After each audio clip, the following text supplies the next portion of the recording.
तो आज हम आप सीखेंगे इसके आगे कुछ भी और ऑप्शंस के बारे में, जिसमें हमारे पास डिफरेंट ऑप्शंस हैं। जैसे सिलेक्शन टूल है, डायरेक्ट सिलेक्शन टूल, हमने दोनों चीज़ों को कर लिया। आज इसके आगे देखते हैं, मैंने आपको होमवर्क भी दिया था करने के लिए, होपफुली आपने कर लिया होगा।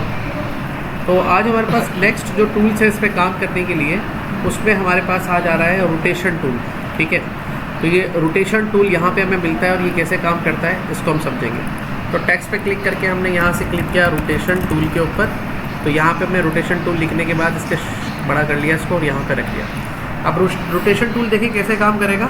सबसे पहले आपने यहाँ से कोई भी शेप ले लेना है। शेप लेने के बाद उसको इस तरह से बना लेना है और उसको डायरेक्ट सिलेक्शन टूल की मदद से ऐसे ऊपर से भी सिलेक्ट करके इसको कन्वर्ट टू पॉइंट कर देना है और नीचे से भी सिलेक्ट करके इसको कन्वर्ट टू पॉइंट कर देना है। इस तरह करने से क्या होता है कि किसी भी शेप का कर्व ख़त्म हो जाता है।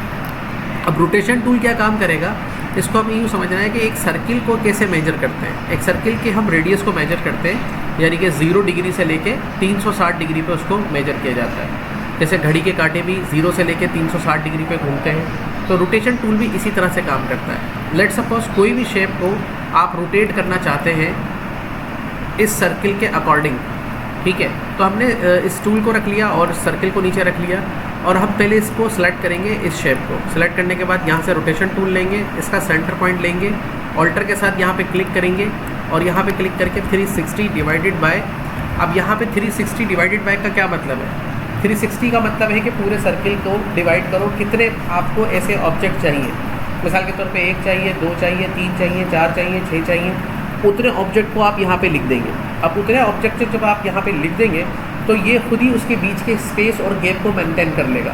और अब आप यहाँ से क्लिक करेंगे कॉपी के ऊपर। जैसे इसकी कॉपी करेंगे तो उतने ही डिस्टेंस पर एक ऑब्जेक्ट देगा, जिसको आप कंट्रोल D दबा के कंटिन्यू कर सकते हैं और इस तरह से कंप्लीट एक रोटेशन टूल से शेप बना सकते हैं। ठीक है, अच्छा अब दोबारा देखिए, हम कोई दूसरे शेप को इसके ऊपर कन्वर्ट करते हैं। लेट सपोज इसको हमने यहाँ पे क्लिक करके इसको ऐसे यहाँ से छोटा कर लिया और यहाँ पे क्लिक करके हमने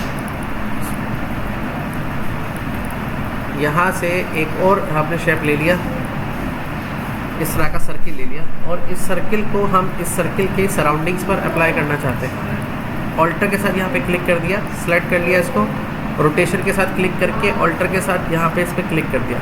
360 डिग्री के ऊपर मुझे इस तरह के सर्किल से, इस सर्किल के रोटेशन पॉइंट पे कितने चाहिए? सपोज 16 चाहिए, तो 16 लिख के डिवाइडेड बाय कॉपी ले लिया, कंट्रोल D,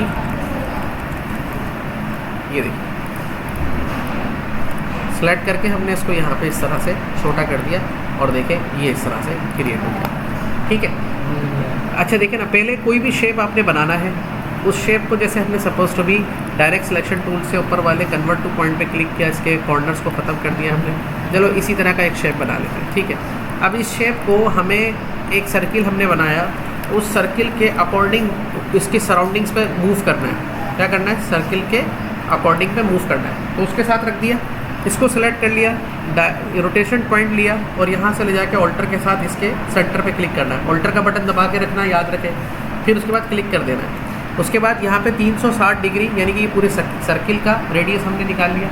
अब हमें ये बताना है कि ये ऑब्जेक्ट कितने चाहिए, 10, 11, 12, 15, 16, 18 जितने चाहिए वहाँ लिख के हम इसको क्या करेंगे? कॉपी कर देंगे और कंट्रोल D दबा के इसको डुप्लीकेट कर देंगे और ये इस तरीके से कंप्लीट शेप बन गया। ठीक है ना, इस तरह से आप डिफरेंट शेप्स इसमें से निकाल सकते हैं। उसके बाद आप इसके ऊपर इस तरह के कलर्स वगैरह आप हर किसी को अलग अलग लगा सकते हैं और उसको सेलेक्ट करके यहाँ पर इसको लगा सकते हैं।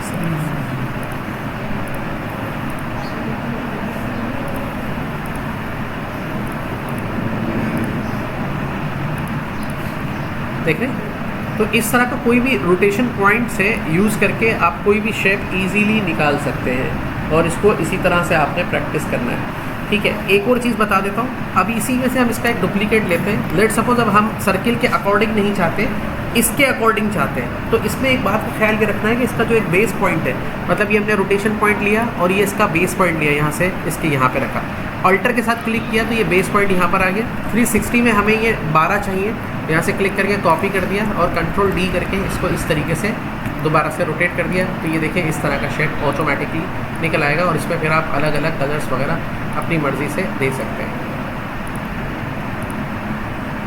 तो इस तरह का कोई भी काम जो रोटेशन में आपको करना है, तो तो वो रोटेशन पॉइंट टूल की मदद से आप इजीली कर सकते हैं। ठीक है, अभी इसी तरह के 3-4 शेप बना के आप अपनी प्रैक्टिस को करें, फिर मैं आपको होमवर्क दूंगा, उसमें कुछ दूसरे असाइनमेंट होंगे, उस पर करके आप उसको बनाने की